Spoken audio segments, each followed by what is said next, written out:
wasted potential. The second anchor is the complainer. This person is a professional victim.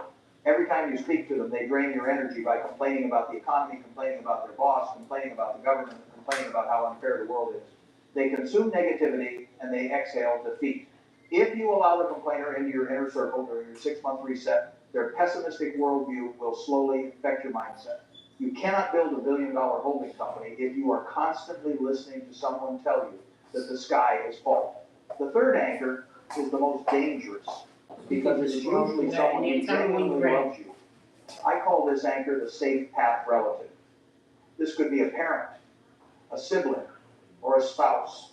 Out of genuine fear for your safety, they will try to pull you back into the matrix.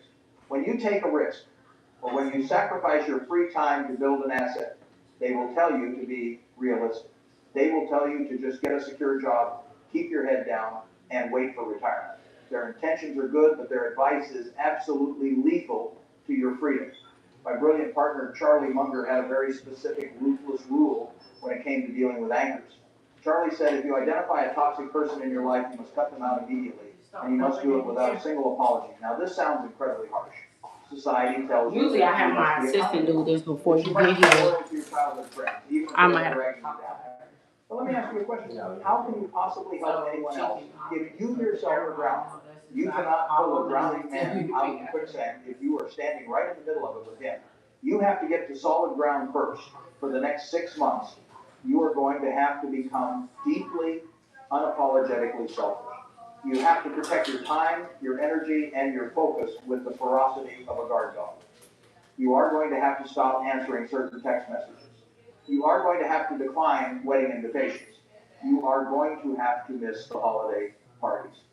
You must look at your phone right now. Look at the last 5 people you texted and ask yourself a brutal question. Are these people builders or are they consumers? Are they talking about ideas or are they talking about other people? If they are consumers, you must hit the mute button on those relationships. If you do not have the courage to cut the anchors, your 6-month reset will completely fail by week 3. The gravity of your old life will pull you back in. But if you do have the courage to create that boundary, you are going to experience something terrifying. Once the noise of the crowd is gone and the anchors are cut, you will be left completely alone. And that is when the real agony begins.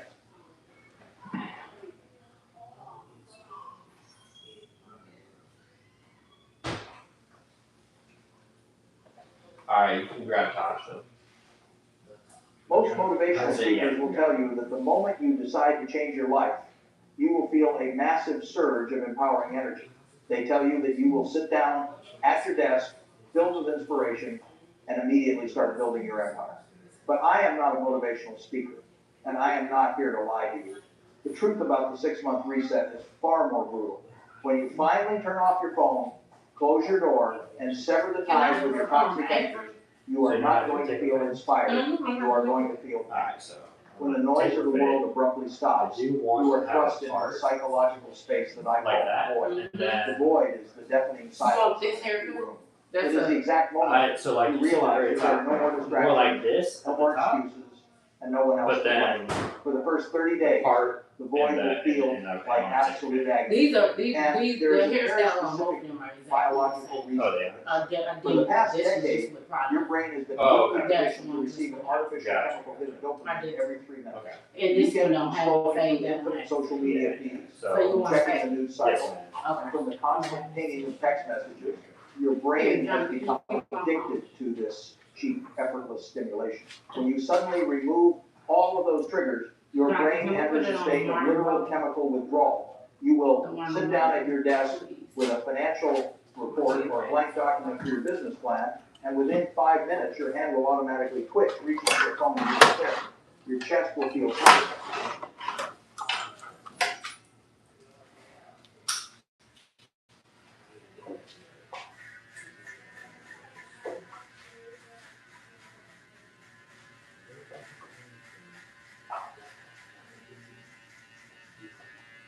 Now, only thing about this, anytime you want to get these speech phase, you gotta like manage these speech phase. These phase are, you can't go from this long how to to make your that dreams short, come so the true. hair gets into the shock phase.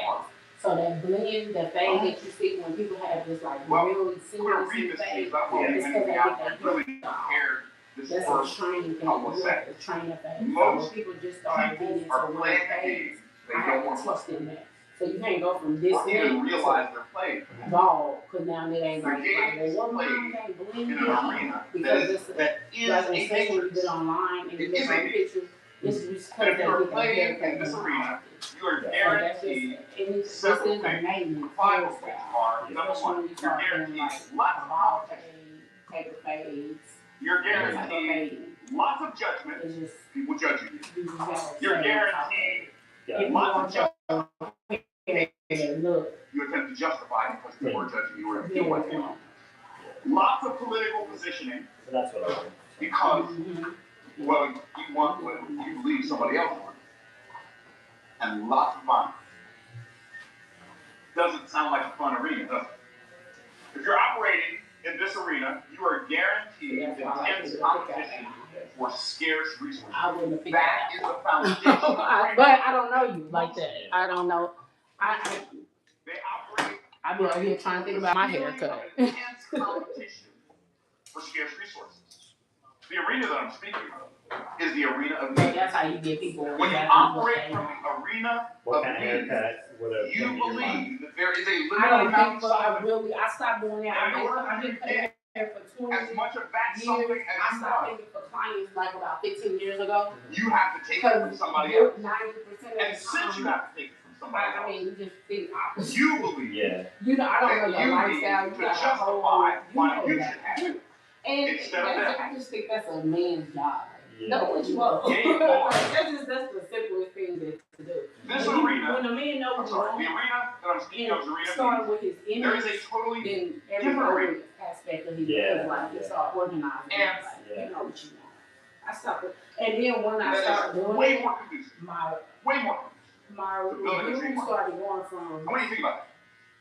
There's a totally different arena than the okay arena stars of to all What was the last stars. Yeah. And at the end of the day, the You only thought thing I kept hearing from my you clients really, really need? was she just Like, and you're like, okay, what do I gotta do wanted. to get this thing I need? Mm-hmm. And Like, some of you are just dismissed. Yeah. Now what I wanted, I used to do that when I was young and a hothead barber. Man, let me tell you about this hairstyle. And they be like, I don't know. And then they be like, yeah, I'm trying to rock this. Potentially. But the reason I have more money than I need. Yeah. That's not you.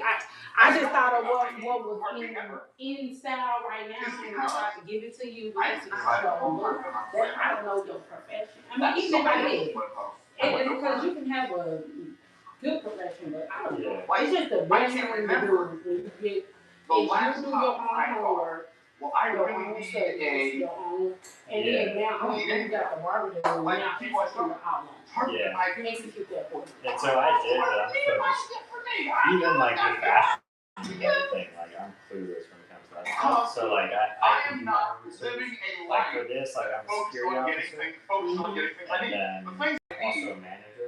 in my mind, But I've never are as actually prevalent as oxygen. like throughout my life So I've think about never it. I don't give any intention settled or on attention any type of at haircut all I to haven't. my needs. But like in the past I haven't cared about my appearance and everything. But now But like when I talk about I'm at the point it's where I conducive to know living a dream Do life. you see you running right into why I say look? the Do you see how you running right into why I say I yeah. make it your responsibility? Because The you need to arena start of thinking need. about how you want to look. You need to start caring about It's your a image. That's very, you. That's Yeah. I don't want that ain't my responsibility. Yeah. It's With one, but 90% billions of of the time players you're like, oh, can I pull this off? Yep, you can. all competing And then you try it, and you know what? This is like just like in life, and it's as being a manager resources. and being a leader. You're gonna find But out the arena what's working, then what you're gonna find out stuff. And then Ed you're gonna be said like, you before I know, got started. it's okay. I'm telling you, it's bigger than a haircut. It's an just infinite arena. Mm-hmm. With infinite Control. resources. You in control. I'm not. For an infinite number of people. I don't want to be in control of your image. I really But want. only a limited Now amount after you tell ever me come to play in that arena. your And that is boundaries, why like if I know I believe Jim Well, Rohn I'll said, say hard part. there's plenty I tell you of all, room at you the top. see me right here, you It's doing the this bottom right of the here. crowd. Now I'll give you my outline. Yeah. But other than that, no, I need to know a boundary. I need to know Yeah. a I don't have ground. Why? Yeah. Me too, here trying to get it. Because then we'll go back and forth. Well, no, I don't want to go back. Okay, well, tell me what you want. Yeah, like that's one thing I was wondering about. If I am in a race that only I am in, pictures that I showed you, the they only didn't have thing I any can seating do on. is So win. like now, visual seating would that make this haircut not work? So then. Like this is a mindset. If you're saying you don't have a like a real Because bad, we've been programmed by our parents, our teachers, you know, Sunday schools, the past, this is just like what it's work like. environment, But it's not like it this was is the for time. marketplace. Yeah, The no, news, it's not negative, consistently negative news, CNN, slides of Fox News. And then that's something that always you do been at corrupt home. news. Is look at Anyway, this, the hairstyle you want to put in all your. we've been programmed to believe that there's a secret knowledge. In fact, when people talk about put the in economy, they always talk about dark hair, fade, with a limited like number of whatever you want. in order for you to get more, you have to have less. In order for you to get more, then I have to have less.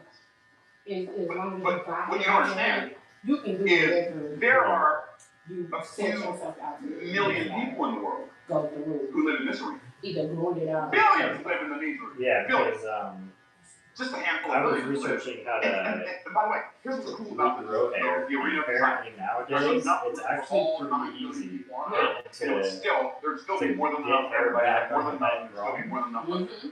even if it's been going on. Oh, this is giving me chills just thinking about You it. just need to See, spend I am not incompetent. like This is why, by the way, this is why in business, when I am selling, I'm trying to get consistent.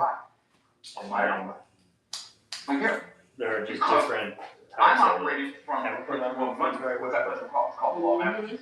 there's definitely The solutions. law of averages states that there are so many people I do a presentation, So and I get now a we're lot. just caring about your hair. And then I apply the law of large numbers, the law of averages. Okay, If I'm gonna get more sales out of It's like every one of the first things presentation, people see in your hair. if I get 10,000 presentations, Absolutely. And so a lot of times, or 400. us, we start paying attention to Y'all that. see how it works? Too late. This is And not, that's when you start to it's see, not oh, some- wait, I it's should not have been some paying high attention to this. sky. Hey. Yeah. But now it's not too This late. is not Now you just some start paying attention. You start doing your minor research, beliefs in a fantasy. Okay, figuring out what's Okay. next for you. let's say I'm wrong. Execute. What do I have to lose? Think about it. If I'm wrong, what do I have to lose? Here's the answer. Not much. Which way did you part? But if you have been operating from the arena of needs your whole I life, guess recently. and you're wrong, Actually, you know what? I haven't parted. and so I got a couple of rules that I like. This is why I don't bungee jump. This is why I Does don't my hair show any signs jump out of of perfectly good airplanes. what would be easier, or does it just keep? So I don't- Which one That's why I do you love feel I like love usually, even when you like when it's But I'm a long, how motorcycle would you? idiot, and cannot ride one slow, so I don't know why I ride one at all. So here's a principle that I operate my whole life by. When the upside is limited I'm gonna say and the I'm gonna have downside my hair go is this way. unlimited, it's You like always to a go hard that time. way? Yeah. What does that mean? I don't ride roller coasters for the same reason. I don't know the people who put it together. I don't know if they had a bad attitude that day or got in an argument with their spouse, got in an argument with their boss and thought, I'll show you. Too many variables that I don't have control over. And so when the downside is unlimited, I'm going to bungee jump. I'm not saying, if you want to bungee jump, bungee and jump, buddy, but I'm not doing it. Why? Because if the bungee cord doesn't hold, or the thing that it's holding on to breaks, or if I like the downside is limited. when I'm my headed hair head is a bit first higher, gives or me more height. something that I don't want to land on my head with. I just like that as a bonus. And A little bit more long. that's a pretty unlimited downside. What's the upside of bungee jumping? I get a good feeling that lasts for a few minutes. You know what that is for me? A hard no. But when the upside has unlimited potential and the downside is limited, I write a book. The upside is 10 million people could buy the book in the next 3 years. That's a pretty good upside. Downside, 100 people people buy the book and it changes two of their lives. Not bad. That's an easy yes for me. Are y'all picking up what I put down? Okay, so desire and need are two totally different arenas. All people operate predominantly in one of those arenas. You can't fix other people's problems, so here's what you need to do right now. Here's what you ought to desire to do right now. Figure out which arena you are operating in and ask yourself, do I like the results I'm getting while I'm operating in this arena? All people operate predominantly in one or the other. The arena that you operate in has more to do with your success or failure than how hard you work, how long you work, or how much education you have. I want you to think about that statement. The arena that you operate in has far more to do with your success or failure than how hard you work, how long you work, or how much education you have. Now, most of the people watching me, I'm not bragging, I'm just making an observation. Most of the people watching me right now work harder than me. Like, way harder. Like, way, way harder. You know, I play golf. Y'all pray for me that somebody will come and do a golf intervention. Okay? But I play golf. Last week, my back was pretty jacked up. Couldn't play golf. Got some stem cells. Thanks, Dr. Sam. Did some physical therapy. My back's not bothering me at all now. Right? Could not wait to get back on the golf course. So I played golf yesterday. Played in the morning, got rained out. Played 4 holes, went home. Sun came out. I'm like, I think I ought to run this play again. Called my son-in-law. We got out there and played 18 more holes. I played 22 holes of golf yesterday. So I'm working today, this morning. But a friend of mine texted me last night, hey, I got an opening to stream song tomorrow afternoon, 2:30. Want to join us? If I want to join you. Is the sky blue and the grass green, right? Let's go. So, and I'm telling you this story because I'm working right now. If you want to follow this story, I'm working right now. After I'm done with this live, I've got one coaching call, and I know I have 2, so don't be nervous, my team. I'll do the other one in the car on my way to the golf course. So I'm going to go play golf today. Now, a lot of golfers, when they're playing golf, if they hit a bad shot, they get mad. I don't ever get mad when I hit a bad shot. You say, Mike, why don't you get mad? Because I am a full-grown man playing a game with a ball and a bunch of sticks in the middle of the day. I'm not digging anybody's ditch. I ain't hammering anybody's nail. I ain't cutting anybody's board. I ain't driving anybody's truck. I'm a full-grown, 65-year-old man playing a game like I'm 13 in the middle of a work day. If I'm going to be mad about that, somebody needs to come get my family and take me safely. So understand, I'm coming out swinging here a little bit. Everybody all right? Say, I'm all right. Okay. When you leave the plantation of needs, I'm going to let that settle in. When you leave the plantation of needs and you enter the promised land of desires, you will have already been upgraded even before your results show up because of the differences in those 2 environments. You've been programmed your whole life to scratch and claw and fight tooth and nail so that your needs will be taken care of. I'm here to tell you, stop thinking about the stuff you need. Operate in a totally different arena. Why do I call needs a plantation? Because operating from needs is a form of bondage. And it keeps you on the struggle bus. Literally, if you operate in the arena of needs, you've turned the struggle bus into a motorhome. That's a word picture. Okay. Now, I want you to notice something in this presentation. I want you to notice that I keep using the word desire. and I haven't used the word want. How many of y'all noticed that before I even brought it up? Okay. Why do I keep using desire? Want is one syllable, desire is two syllables. It's just easier to say the things you work on the things you want. Here's why.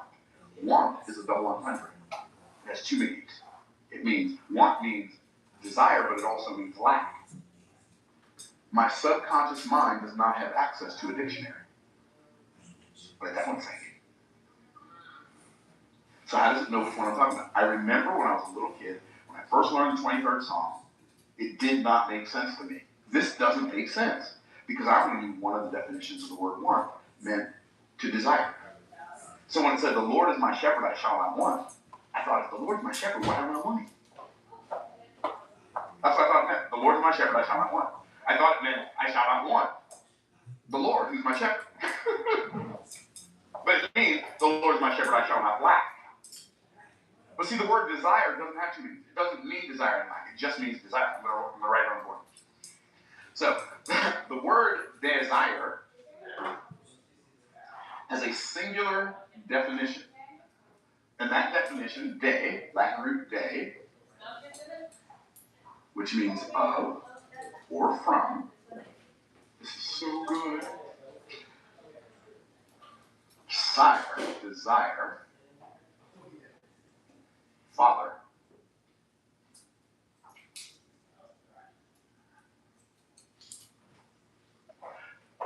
Desire of the Father or from the Father.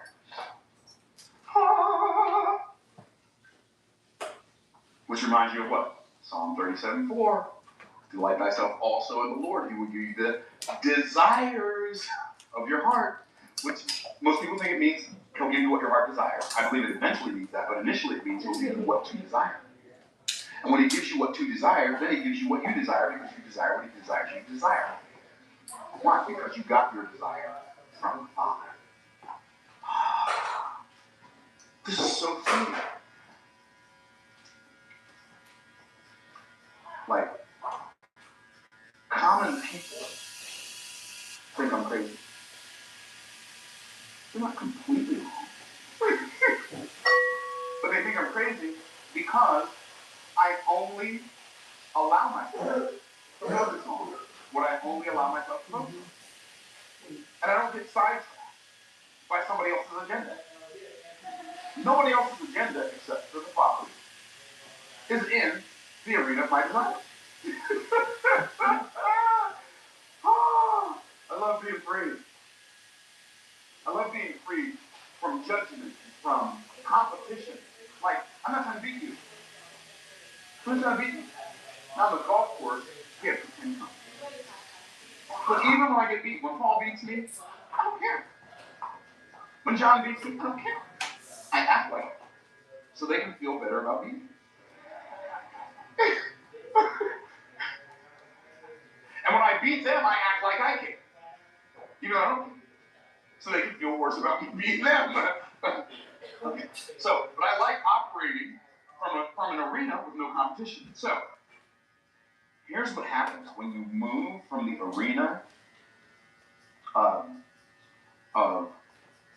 needs to the arena of desires. You will trade your can'ts for cans. How cool is that? You'll go from I can't. Why? Because you're so focused on something that's limited. Your focus on limitation perpetuates limitation. I know, it sounds all so magical. It's not. It's just how God did it. From the very beginning. So you trade your cans. You know what I like? I like I cans way better than I cans. I cans are like magnificent. I can't, not so much. And so you get to trade I can't for I can't. I can't because I don't have time. I can't because I get to decide what to do with my time. I can't think of anything. I haven't taken the time to think of anything, but I'm going to go take some time. Then I'll think of it. You'll trade your I can't for I can. You'll stop believing in external limitations and recognize that the limitations that you are experiencing them internally because you're operating in the arena of needs, and the arena of needs has taught you to focus on your limitations and ignore your leverage.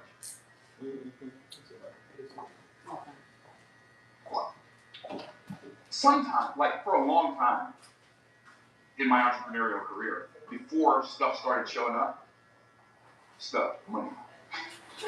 Okay? Started showing up. And I was working on all this stuff that seemed like it wasn't working. There's no such thing as work that doesn't work, because the Bible teaches us that all work works. In all labor, there is profit. So all work works. But work is a two-sided coin. If I flip the coin of work and it lands on tails, it's not working for me. It's working on me. But because I'm living in the arena of needs instead of the arena of desires, when the work is working on me, I feel like it's working against me. But it's not working against me. You know what's working against me? My belief in the idea that it's working against me. And I get to decide. We're going to get to that word. So, I get to trade my I can't for I can't. This is so magnificently powerful. Okay, I'm not even going to draw this yet. I'm going to draw something on the board in a minute. When I do, it's going to blow your mind. It blows my mind. My mind's equally blown. That has nothing to do with this. Okay, you're going to trade. You're going to trade not just cans for cans. You're going to trade competition for collaboration. If you are operating in the arena of needs, you look at every person as a threat. I had an experience recently where I got invited to speak on a really popular podcast, like 14 million subscribers on their YouTube channel. And they reached out to me. I didn't reach out to them. I was sitting at home minding my own business. Why? A friend of mine, Josh Latimer. So Josh Latimer is a guy who teaches blue-collar workers how to build funnels and how to scale their blue-collar home services business, right? And so he and I are friends. We've been in the same mastermind for, I don't know, 6, 7, 8 years. And so he's a believer, and he and I would have conversations. He's like, back when I only had 5,000 subscribers on my YouTube channel.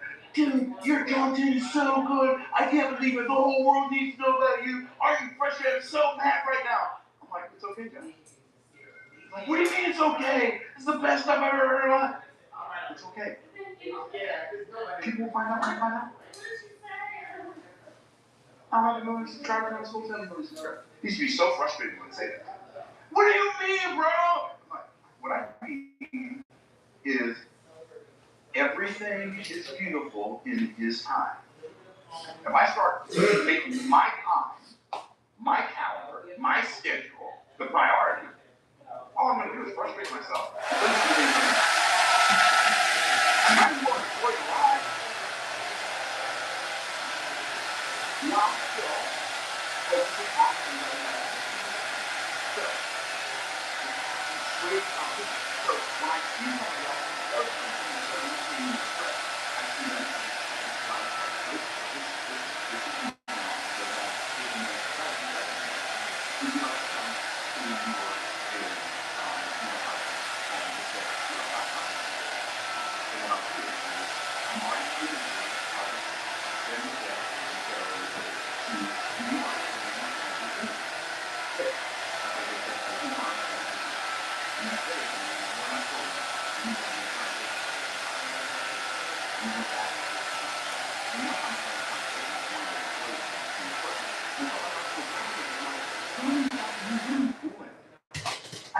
I didn't call you. Y'all reached out to me. Now, I really don't care. They never invite me. I don't care. I'm not depending on you. And it's not that I don't care because I'm mad. I'm not mad. But I told them, I said, the next time you think you might want me, know for sure.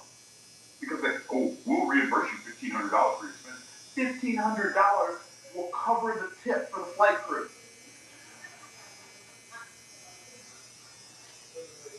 No, just quit tripping. Right? Like, it's going to cost, for me to fly from Tampa to New York, it's going to cost me no, it's not. It's going to cost me about $70,000, $80,000 round trip. Now, I don't mind spending $70,000 to $80,000 round trip, but I don't want to spend $70,000 to $80,000 and then I get booked and you call me right before it's supposed to have to say, oh, never, something came up. I'd rather not even invite me in the first place. I'm okay with it. So I'm having a conversation with my son about this experience. Because you know why that happens? And how are you doing your beard and your facial hair? Clean it actually. Clean it. Yeah, that's what it says. Because we believe in evolution. I mean, because he believes in evolution. So what that means is, he said, when you believe in evolution, you see everybody as a competitor and everything as an opportunity that you have to take advantage of before somebody else takes advantage of the opportunity.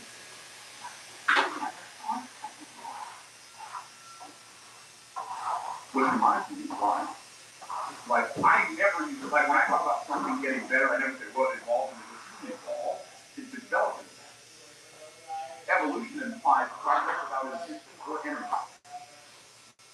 That's what evolution implies, right? Progress without resistance. So I don't say this thing involved, that thing involved, that thing, this thing involved. I say develop. So I want to show you the original cover of the Origin of Species by Charles Darwin, a failed religious priest who pseudoscientist who came up with this theory that literally was a racist species. This is the original cover.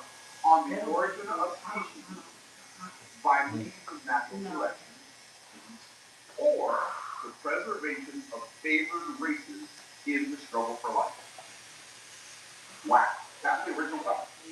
Now, when people are talking about racism, nobody ever talks about Charles Darwin, which is a foundation, literally one of the foundational cornerstones of racism. Because I'm competing with you, so I can be better than you. Okay, we don't need to show that anymore. But y'all, you get it? So people believe in intense competition, scarce resources, because I need pictures of. I don't believe in that. I need pictures of everybody. And I don't believe in intense competition for scarce resources. I know for a fact that the universe that God created is ever expanding. It's large and ever expanding. Why? Because God created an ecosystem of production. Animals reproduce, they reproduce like more than the original. Like, you realize all the land animals on Earth, if they're unclean beasts, they came from 2 unclean beasts. And they started from 2. If they're clean beasts, they started from 7 after the flood. All of the humans that exist on Earth right now are the descendants of Adam and Eve. Do you like to right there? But even later than that, I do want this covered because it's not as severe as we believe that what do you want to do? the stuff, the line is probably right there. the stuff not resources. The stuff is just happening. God is the source. We are the resource. We're running out of natural resources. No, we're running out of natural resourcefulness. Where am I We're living in the arena of needs. The lady. To change the game. I used to say to my wife all the time, where I was learning, when I was working really hard at business to learn. I wasn't working for the money, I was working to learn business, to master the skills that were necessary to produce the desired outcome. And I remember one of my mentors is when I was in network marketing. His name is Ben. And back in the 90s, Ben was making $90,000. What do you do with $90,000 a month? That's nice. What? And I'm following your line. I had one day last week where we generated almost 10 times, literally $899,000 in one day. Why? I'm not in competition with Ben, that's not what I told you. But I'm telling you that what I used to believe was so much I couldn't wrap my mind around it. In a month. Now we have many, many days throughout the month where we do way more than that. Why? Because I stopped operating from needs. Get off the plantation of needs. Come into the promised land of desires. The game will change forever for you. and by the way, it is. So, okay, so we talked about, you trade competition for collaboration. You trade constraints for compounding. In the land of needs, everything is a constraint. I have a limited amount of time. I have a limited amount of energy. I have a limited amount of money. I have a limited amount of food. I have a limited amount of relationships. I gotta fight to keep my limitations. But in the arena of desire, every compounds. You realize people live longer today than they did 100 years ago. Not only do they live longer, they live longer and have a better experience of life. Not only that, I'm talking about like millions of people around the world live better lives than it was possible to live 100 years ago. Amazing that is. Why? Because somebody, a bunch of somebodies decided, I'm not going to live in the arena of needs anymore. I'm going to live in the arena of desires. I'm going to go create stuff I desire. So that it serves other people. It's such a beautiful, freeing place to live. When you trade constraints for compounding, there's always more. There's always more I can be. There's no point that I can become so much that I don't have room to become more. If I learn how to use leverage, there's always more I can do, even though I'm actually doing less, because I'm using the leverage to accomplish things that I used to do with labor. So I'm replacing my labor with leverage, so I go from constraints to compounding. Such an amazingly beautiful way to live, if I will. If you will. Okay. I'm trading compulsion for creativity. What does that mean? I'm going from I have to do this, I can't because I have to do this. I can't because I have to do that. I can't because I have to do this. I can't because I have to do that. I go from I can't because I have to I can because I get to. That's the difference in constraints. Like, I go from corroboration to calling. Say corroboration, what's that mean? I'm justifying why I'm doing everything I'm doing. Because I don't want you to judge me. Well, yeah, I make a lot of money, but I support charity, but I give back. I hate that phrase so much. I hate it so much.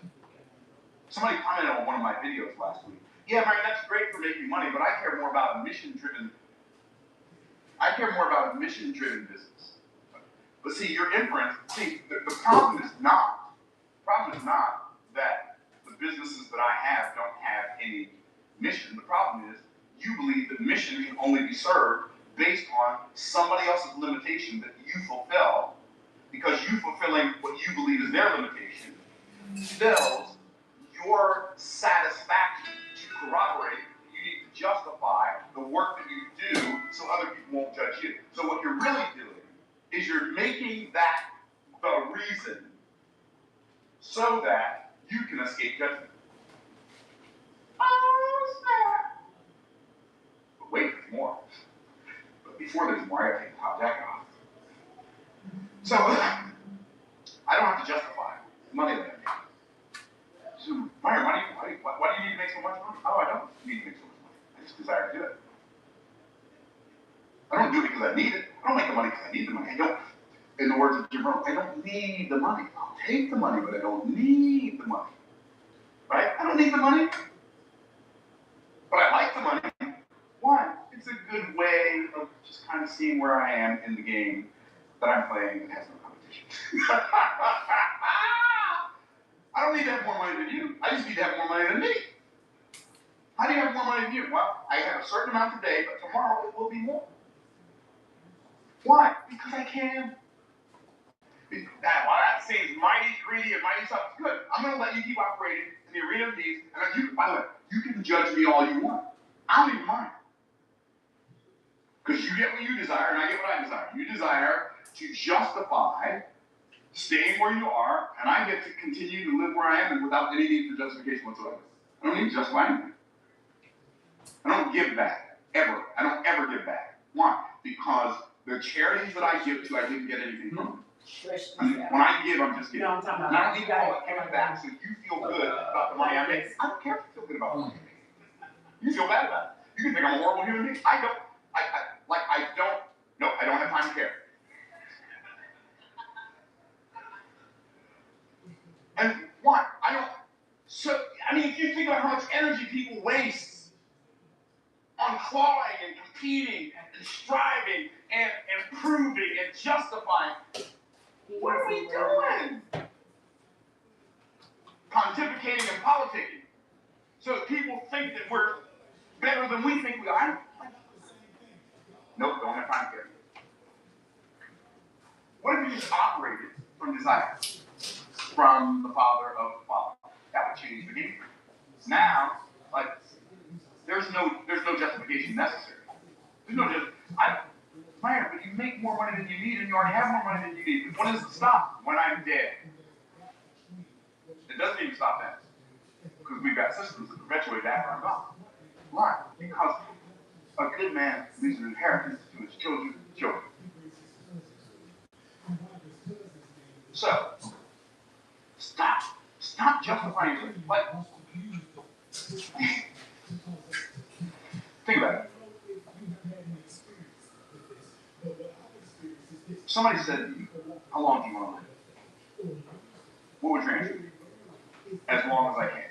You would say, as long as I can, as long as nobody else has to die. You wouldn't say that. Why? Because it doesn't make any sense. It's nonsense. That's nonsense. How healthy do you want to be? Well, I want to be as healthy as I can as long as no one else gets sick. That's insanity! What are we doing? Where do we get this? Oh, we got it from the culture of non-exercise methods.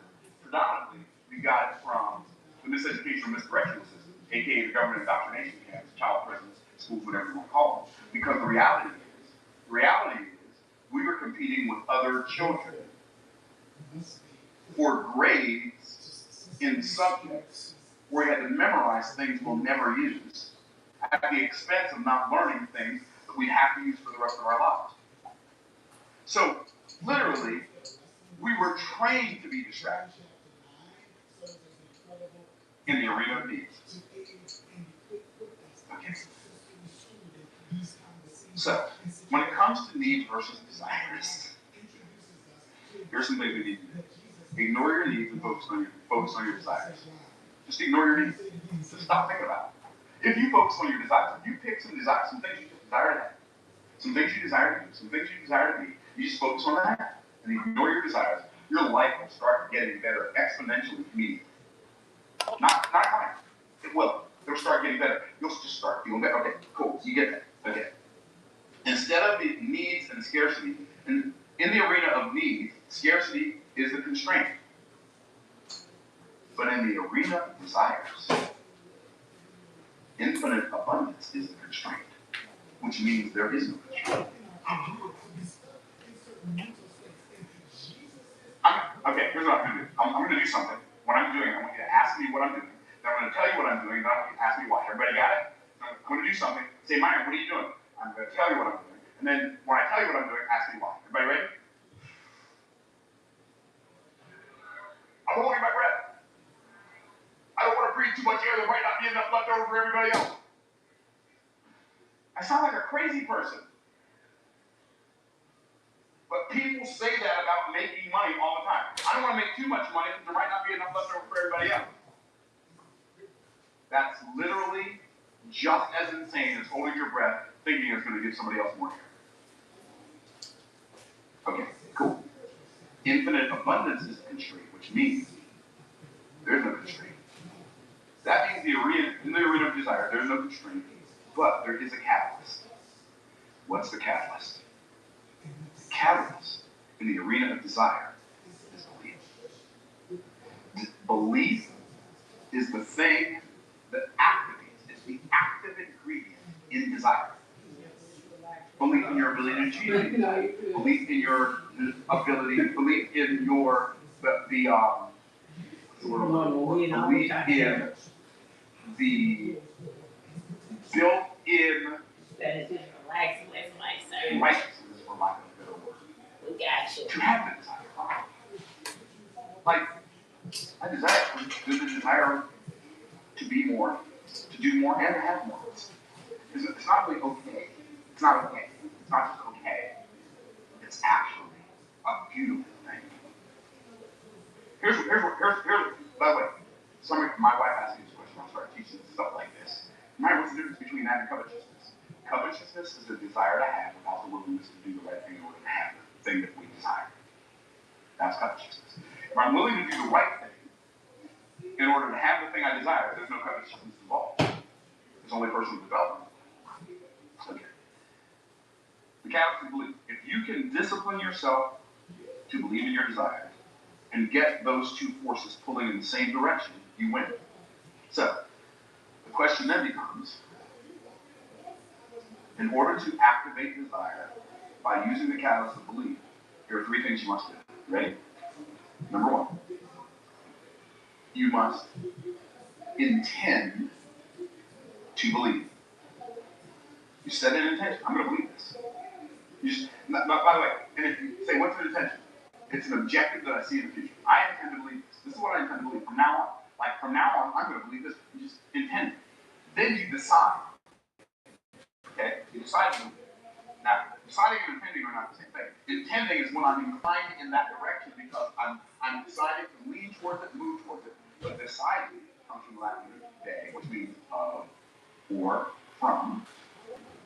And side means to cut. Oh, I used to write down, just think about it. To cut. So, when I decide something, I literally cut myself off from any other possibility.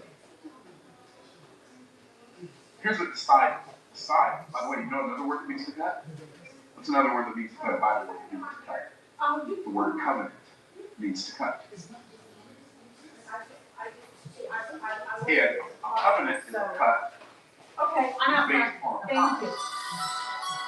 Because of mutual love and admiration, and mutual love and trust. And so, when you make a covenant with somebody, you're swearing on your life to the person. You realize that when you decide, you're actually making a covenant with yourself. Here's what that means. When you decide, that's what the same as choosing. When you decide, is what it means. It means I'm going to do this, or I am going to die in the doing of it.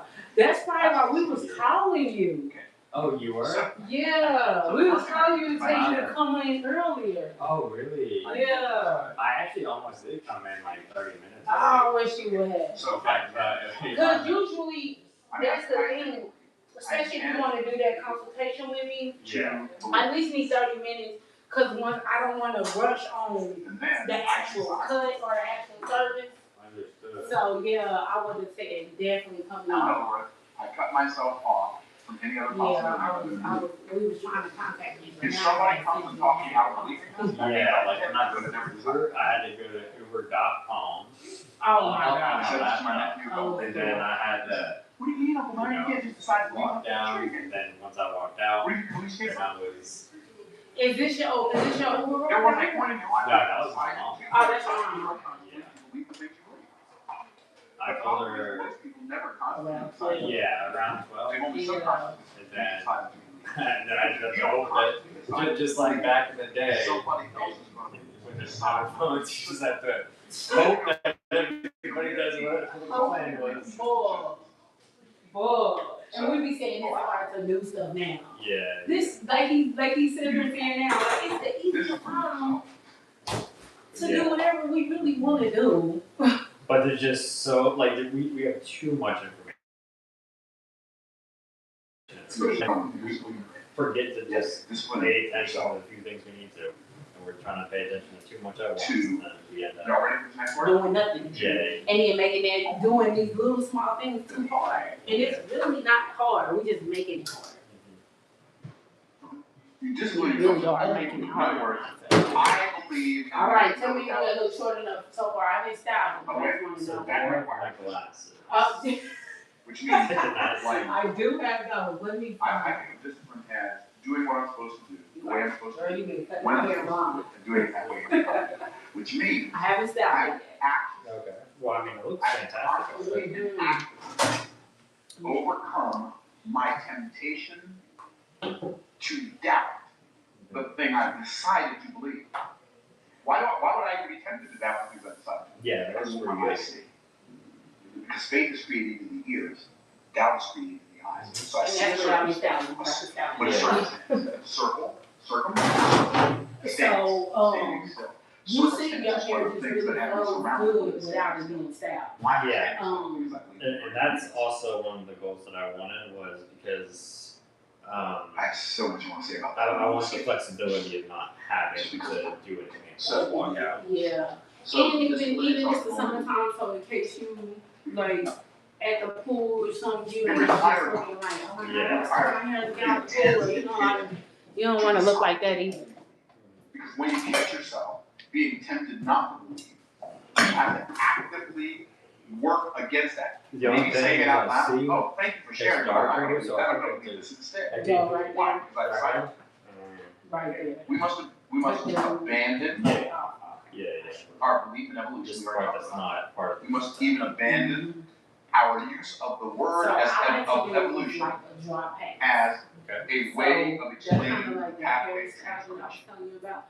Evolution is not the pathway wet and one of transformation. them look the dry. Development, So you want to really go into which the requires dry. design, energy, and intention, is the pathway I want to put the product in my to fingertips, transformation. not like this. Never. So these The last one ones is just take off when you live in the arena of needs, you're always operating from analogy. You're always looking around, getting your cues from everybody else. You're stuck in the same plantation of needs. So you're copying people who are focused on doing things that the arena has programmed them to believe. And you're copying them. Instead of operating from first person. I look the desired outcome. And I only let the desired outcome tell me what actions to take.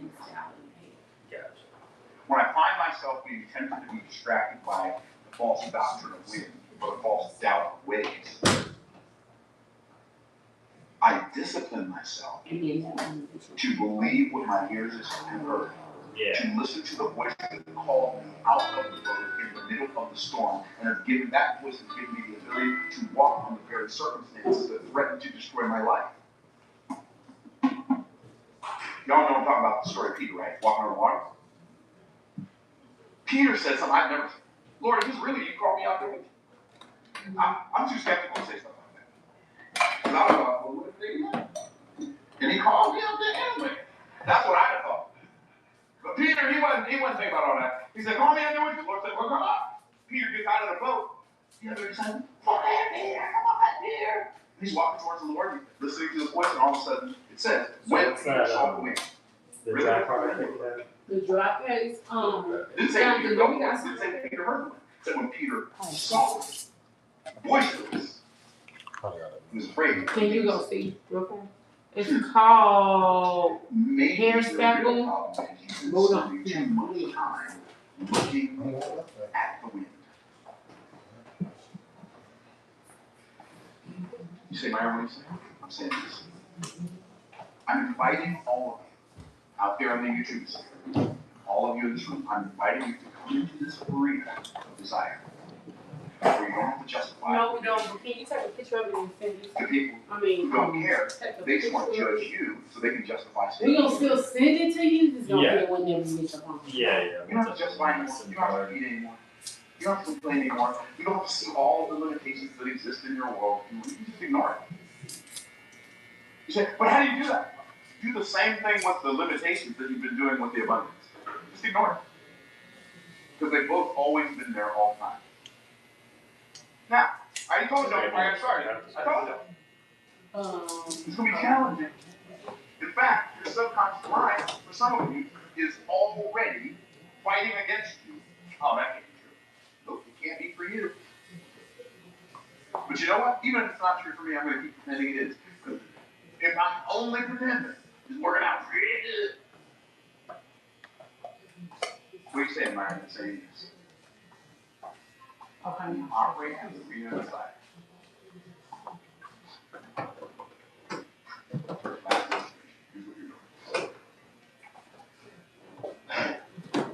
There's a tug of war until we until we decide we don't want to continue. There is a tug of war. Alright, is that short enough? Two people. Yeah.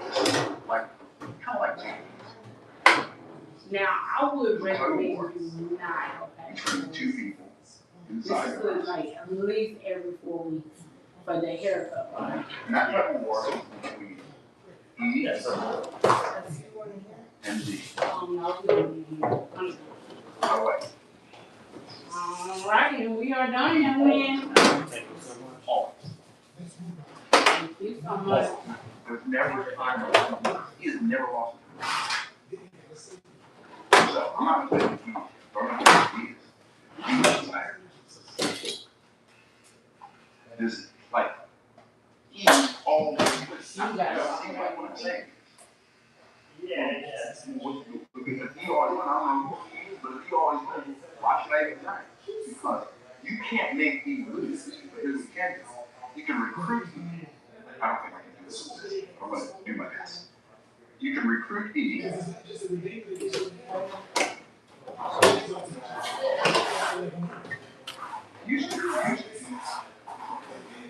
you can recruit E. Come over here.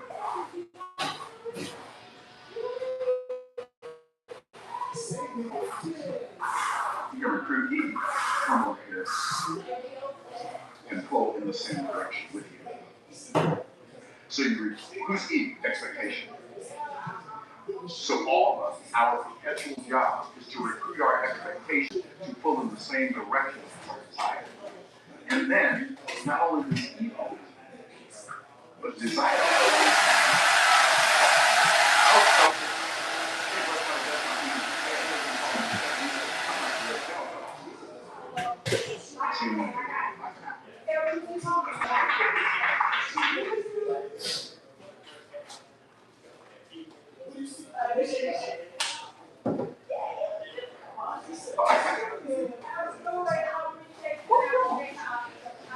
And the thing that trips me out is you only plan.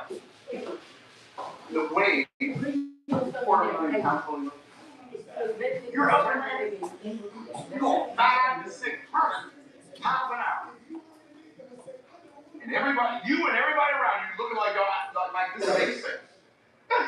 Act like this is all normal and stuff. Child. Okay. Those are my real thoughts. I'm not thinking that up. But when you're way up there, everything down here looks so small. The more time we spend in the presence of God, and the more time we spend practicing the principles of God, when we look down at earthly ideas and earthly wisdom, it seems so, well, it doesn't seem, we realize how insignificant it is. God always has a better plan. And the awe of God's perspective is what? Well, the gap is not to discourage us. As the heavens are higher than the earth, so are my ways higher than yours. That's not to discourage us. God didn't say that to you. Yeah, so make sure you do all It's an invitation to God. When God says his ways are higher than our ways, his thoughts are higher than our thoughts, he's inviting us to trust the things we cannot understand. It's interesting that the Bible teaches that faith brings understanding. The world teaches that understanding brings faith. See, Hebrews chapter 11 says, by faith we understand that the world. Oh, it didn't say by understanding we have faith in the world. It says by faith we understand that the worlds were framed by the word of God, so that things are seen without faith, things do appear. You know what it says in Proverbs? It says in Proverbs, it says, they that seek the Lord understand all things. You wonder why you're so confused? Because you are full of propaganda, and you're full of earthly principles, and you're full of songs, and you're full of movies, and you're full of novels. Misinterpretation of scripture. You say this man for his parents. Now he says he's blind from birth. Is that right? So if I'm blind from birth, they had a God who's wrong. I know what I do. I see it in the womb.